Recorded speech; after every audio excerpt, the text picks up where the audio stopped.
నమస్తే. ప్రస్తుతం మనతో పాటు నాగర్ కర్నూలు ఎంపీ మల్లురవి గారు ఉన్నారు, కాంగ్రెస్ పార్టీ నాయకులు. సో మల్లురవి గారితో మాట్లాడదాము.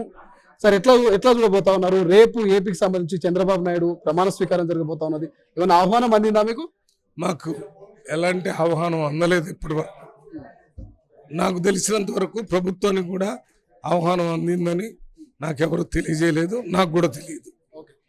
దాంతో పాటుగా నిన్న ఏదైతే నరేంద్ర మోడీకి సంబంధించిన ప్రమాణ స్వీకారానికి సంబంధించిన కార్యక్రమం గురించి ఏమైనా మాట్లాడాలనుకుంటున్నారా? నరేంద్ర మోడీ గారి ప్రమాణ స్వీకారానికి మాకు కూడా పార్లమెంట్ సభ్యుడిగా నాకు ఆహ్వానం వచ్చింది, అందరికీ వచ్చినట్టుగా నాకు తెలిసింది. అయితే మేమంతా వేరే కార్యక్రమాల్లో వచ్చాం. మా కాంగ్రెస్ పార్టీ తరఫున ఏఐసిసి అధ్యక్షుడు మల్లికార్జున ఖర్గే గారు అటెండ్ అయ్యారు. మొన్నటి వరకు పార్లమెంట్ ఎన్నికల కోడ్ ఉన్నది, ఏదైనా ప్రభుత్వం సంబంధించిన సంక్షేమ పథకాలు ప్రవేశపెట్టడం కావచ్చు, తదితర కొన్ని అడ్డంకులు ఉండే. సో ఈ అడ్డంకులన్నీ పోయినాయి. సంక్షేమ పథకాలు మీరు అన్న 6 గ్యారెంటీల అమలుకు నోచుకునే అవకాశం ఉందా రేపటి నుంచి? ఇవాళ నేను నాగర్ కర్నూలు పార్లమెంట్కి వెళ్తున్నాను.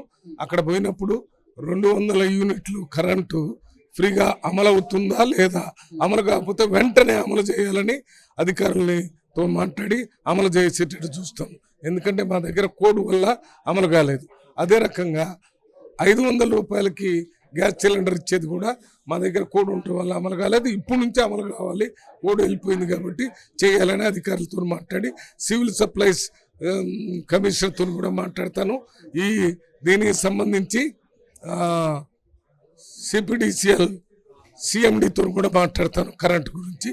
అదే రకంగా 10 లక్షల రూపాయలకు సంబంధించి మరి ఆరోగ్యశ్రీ అమలు అవుతుందా లేదా అనేది కూడా హెల్త్ సెక్రటరీతో కూడా మాట్లాడటం జరుగుతుంది. అది కాకుండా ఫ్రీ బస్ గురించి ఇవాళ పొద్దున నేను సెక్రటేరియట్లో దాని ఎండి గారు సజ్జనార్ గారు నాకు అక్కడ కలిసినప్పుడు నేను ఒక మాట చెప్పాను. అయ్యా, మహిళలకే ప్రభుత్వం ఫ్రీగా బస్ సౌకర్యం కల్పిస్తున్నారు. మాకు అక్కడక్కడ మహిళలు ఏం చెప్తున్నారంటే, మహిళలు ఫ్రీగా ఎక్కుతున్నారు కాబట్టి ఎక్కడ బస్సు ఆగాలో అక్కడ ఆగకుండా దూరంగా పోయి బస్సు ఆపుతున్నారని, చేయెత్తితే ఇంతకుముందు ఆపేవాళ్ళు ఇప్పుడు చేయెత్తే బస్సు ఆపటం లేదని, అదే రకంగా బస్సులో మహిళలు ఎక్కిన తర్వాత వారికి సరైన గౌరవం ఇవ్వటం లేదు, ఏదో ఫ్రీగానే ఎక్కుతున్నారని ఒక మాట మహిళలలో జరుగుతుంది. ఇటువంటిది జరగకుండా చూడాలని నేను మన సజ్జనార్ గారికి చెప్పాను. సజ్జనార్ గారు వాళ్ళ డిపార్ట్మెంట్లో అటువంటి ఏమీ జరగటం నా దృష్టికి రాలేదని చెప్పారు, నా దృష్టికి వచ్చినాయి అని చెప్పాను. కాబట్టి వాళ్ళ డిపార్ట్మెంట్లో అటువంటివి జరగకుండా చూస్తున్నారని చెప్పారు. రేషన్ కార్డులు లేక కొంతమంది అనర్హులు అవుతున్నారు ప్రభుత్వ పథకాలకు. సో రేషన్ కార్డుల విషయంలో ఏం చెప్పబోతుంది? ఇప్పుడు కోడ్ పోయింది కాబట్టి అర్హులైన వాళ్ళందరికీ రేషన్ కార్డులు ఇస్తారని ఇంతకుముందు ముఖ్యమంత్రి గారు చెప్పారు.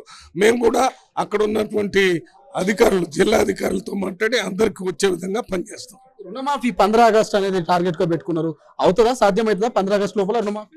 100కి 120% సాధ్యమవుతుందని నిన్న ముఖ్యమంత్రి గారు మాట్లాడారు. ఎన్ని ఇబ్బందులు ఉన్నా ఆగస్టు 15 లోపున ఆ రుణమాఫీ చేస్తానని చెప్పారు, చేసి చూపిస్తారు. కొంతమంది నిరుద్యోగులు కావచ్చు, కొంతమంది శాలరీ లేక అక్కడక్కడ కొంత ఇటు సీఎం గారింటి వద్ద కావచ్చు, ప్రజాపాలన కావచ్చు, వాళ్ళ గాంధీ భవన్ లో కొంతమంది నిరసన వ్యక్తం చేస్తా ఉన్నారు. వాళ్ళకి ఎటువంటి హామీ ఇవ్వబోతున్నది రాష్ట్ర ప్రభుత్వం? ఉద్యోగాలు నిరుద్యోగులకు ఇస్తానికి నోటిఫికేషన్ ఇచ్చారు. కొంతమంది 30,000 మందికి ఆర్డర్స్ ఇవ్వటం జరిగింది. కొంతమందికి నోటిఫికేషన్లు, ఎగ్జామ్స్ జరగబోతున్నాయి. అన్ని రకాలుగా స్కిల్ డెవలప్మెంట్ సెంటర్స్ కూడా పెట్టి నిరుద్యోగులందరినీ ఒక్క గవర్నమెంట్లోనే కాకుండా ప్రైవేట్ ఆర్గనైజేషన్స్లో కూడా ఉద్యోగాలు ఏర్పాటు చేసే కార్యక్రమాన్ని ప్రయారిటీలో తీసుకుంటున్నారు.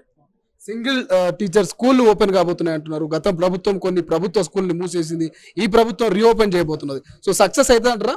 120% సక్సెస్ అయితే, ఎక్కడైతే ప్రభుత్వం తలుచుకుంటుందో అప్పుడు పని అవుతుంది. పట్టించుకోకుండా ప్రభుత్వం ఉంటే అక్కడ ఉన్న అధికారులు కూడా పట్టించుకోరు, దాంట్లో ప్రజాప్రతినిధులు కూడా పట్టించుకోరు. ఎందుకని డెసిషన్ క్లోజ్ చేయాలనేది హై లెవెల్లో తీసుకుంటే క్లోజ్ చేసే దిశ, నడిపించాలంటే అదే దిశలో పని జరిగింది.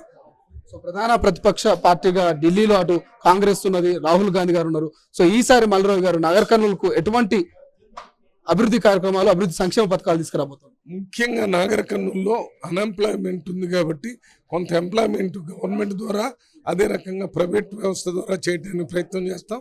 రైల్వేల కొత్త రైల్వే లైన్లు తీసుకొని రావటం, నేషనల్ హైవేలు తీసుకొని రావటం, దాంతోపాటు స్కిల్ డెవలప్మెంట్ సెంటర్ తేవటం, కొన్ని ఇండస్ట్రీని స్థాపించడానికి ప్రయారిటీ తీసుకోవటమే కాకుండా స్కూల్స్ బాగా పనిచేయడానికి, ప్రభుత్వ ఆసుపత్రులు బాగా పనిచేయడానికి టాప్ ప్రయారిటీ ఇస్తాం. అదే రకంగా విభజన చట్టంలో ఇచ్చినటువంటి దాంట్లో మొట్టమొదటికి మాకు ఉపయోగపడేది ఏంటంటే పాలమూరు రంగారెడ్డి ప్రాజెక్టు మా నాగర్ కర్నూలు పార్లమెంట్లోనే ఉంది కాబట్టి దానికి జాతీయ హోదా ఇస్తే డబ్బులు వస్తే దాన్ని వెంటనే స్టార్ట్ చేసి పూర్తి చేసే కార్యక్రమాలు చేస్తాం. Thank you so much. ఇది ఎంపీగా నా బాధ్యతలు నేను నిర్వహిస్తానంటూ కూడా నాగర్ కర్నూలు ఎంపీ మల్లురావు గారు చెప్తున్నటువంటి పరిస్థితి. మరోవైపు రాష్ట్రంలో విద్యకు ప్రధాన ప్రాధాన్యత ఇస్తుంది ఈ రాష్ట్ర సర్కారు. సో ఏదైతే సింగిల్ టీచర్ స్కూల్ ఓపెనింగ్ సంబంధించినటువంటి అంశం కావచ్చు, ఇతర అంశాలన్నీ కూడా మీకు వస్తా ఉన్నాయి. విద్యకు ప్రాధాన్యత ఇవ్వబోతోంది. మూతబడిన స్కూల్ కావచ్చు, లేకపోతే సింగిల్ టీచర్ ఉన్నటువంటి స్కూల్ అంతా కూడా ఓపెన్ చేయబోతా ఉంది. కాబట్టి దానికి సంబంధించినటువంటి అంశాలు మల్లురావు గారు చెప్తున్నటువంటి పరిస్థితి. చూద్దాం ఏం జరగబోతుంది అనేది. కెమెరా పర్సన్ అజయ్తో శ్రీశైలం తొలి వెలుగు, హైదరాబాద్. అసలైన తొలి వెలుగు. ఫాలో వాట్సాప్ @తొలి వెలుగు official.